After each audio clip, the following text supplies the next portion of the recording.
A small Cambridge inn called the White Horse. The Reformation came.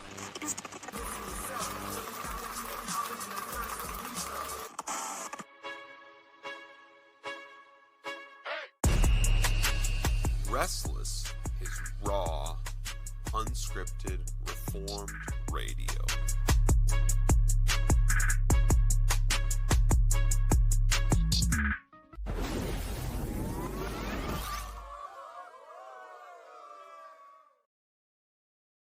All right. So we are encouraging you to give up Orthobros for Lent. And we are doing that here on Restless, which is some raw, reformed, unscripted radio, by reacting to them. These weeks of the church calendar. Pastor Michael, are you ready for another one of these reactions? We might as well do it. It's our time. It is our time. So I was trying to verify how much Orthodoxy has grown in the United States before we started these. By the way, let me just say, very, very difficult to verify. Yeah. The thing that people seem to agree on, and this is interesting, and it made me think that there's kind of one or two things that could be going on. There seems to be general agreement Orthodoxy had a spike during and right after COVID. Interesting. And it made me wonder, were Orthodox churches more likely to stay open? Or is it because this phenomenon was so online, everyone was online? I don't know. And so those were my only theories there. Is it that I've also heard, I mean, I've known of people who after COVID stuff, there was obviously this huge realignment where there's a lot of people that were generally more progressive. They were on the left. And then they were like, wait a minute. Like these people are crazy. Sure. And then that made them think, oh, I wonder what, and I've heard this story quite a few times now. Oh, then I started to check out, religion again and things like that. And what it did for a lot of people is they went back to whatever seemed closest to them. That could be geographically, that could be like, hey, my grandma was Roman Catholic, or maybe there's some kind of Eastern Orthodox in my family, whatever. I mean, maybe I'm wrong. I think there was a spike across the board in Christian, various Christian denominations after COVID. Maybe that's not true, but I think that's at least very likely. That's at least a very interesting idea. If someone wants to correct us or tell us the answer, I'm fine being wrong about that. Yeah, I don't know, but we are going to kick off these reactions by reacting to the Orthodox. I don't know. Is he a father? Is he a priest? What does FR stand for? I guess I assume father, but yeah. It's not friar. No, I would assume it's not friar. So I'm assuming this is. It would be fun to refer to him as friar, though. It's Friar Josiah. So we are gonna watch everyone's favorite, and in this short, we're gonna watch him explain why he became Orthodox. So he is a convert, and so maybe he and Jay Dreyer met at Bonson U. Maybe there they converted, but we will find out. Let's find out. I and my family, we did not become Orthodox because we thought it would make our situation in life easier or because it was necessary for American political life. We became Orthodox because Orthodox Christianity is the one holy Catholic and Apostolic Church. It is alive with divine life. It is that residence, the very family of God, and deifies man, establishing yourself in the kingdom of God, in the faith of the fathers, once delivered to the saints and preserved by the church at great cost in every place that she has gone. This is the most important thing. I and my family. Okay. All right. So this is why he converted to Orthodoxy. Do you think I could just go through that? By the way, do you think I could just go through that video and say, this is why I became Presbyterian? 100%. Like I could just literally, because it is the one true apostolic faith. This is the faith passed down to us. Yeah. At great cost. Planted in the kingdom of God. And right. It's where the life the life of God It's is. alive with life. It's where divine we life. become deified, or I mean, it's where we're Yeah, obviously made like him. deification, depending on your meaning, obviously they have a very specific way.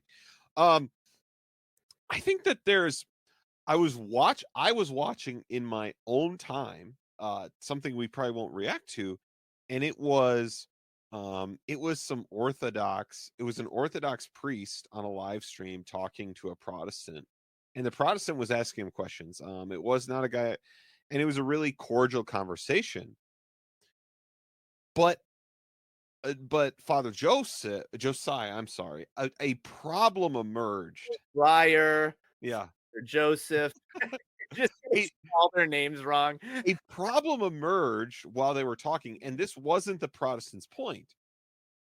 He was asking like very technical questions of, like, about how they apply canon law and the way that all of those traditions are infallible.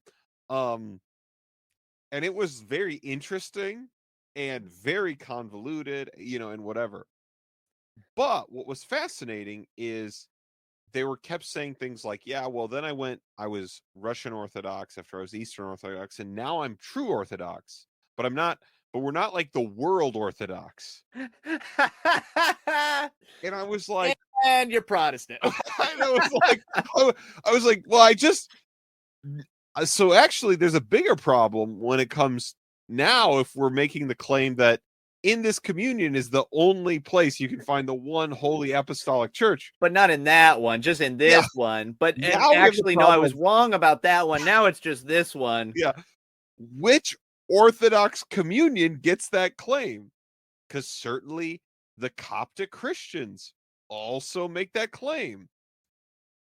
And so we run into this horrible I mean, like, you guys are making the same claim as the like independent fundamentalist Baptists you mock. Right. Like, but we just happen to be the only church. Right. It is hilarious. They so often are like, look at you Protestants, like you just divide constantly, and there's a million of you, and you don't know what is the one true faith.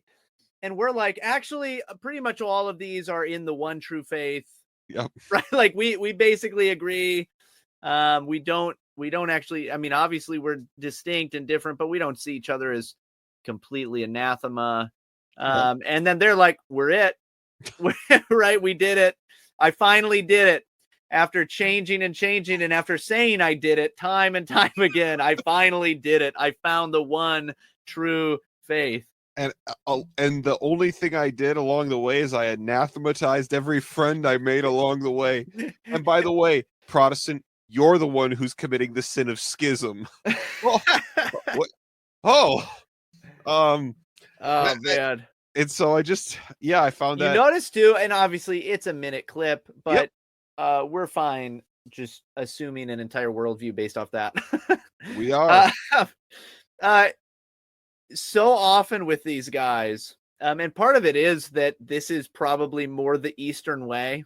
You just claim something, back it up. Yeah. No, it just is.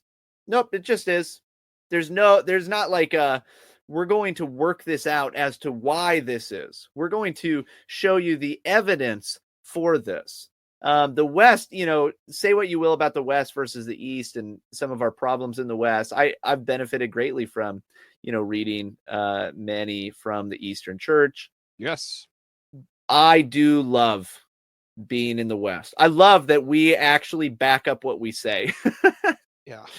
I actually really, the last thing he mentioned, and I've never heard, and it's not a verse that I've ever heard a Roman Catholic apologist use, and I'm not familiar enough with Eastern Orthodox apologists. When he said, and this is the faith once for all delivered to the saints, and I'm like, but how? Like, how is that what you're claiming?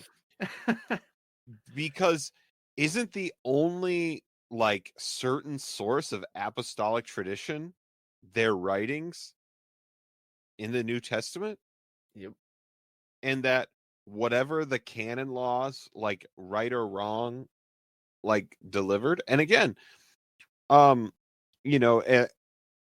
it seems almost, again, like obviously the antiquity of Eastern Orthodoxy, it appears to be what much of the church in the East was like in the 5th and 6th and 7th centuries. Yep. That's a pretty long way away. And so it was just a very interesting thing for him to end on. Yeah, I just finished reading Thomas Withrow's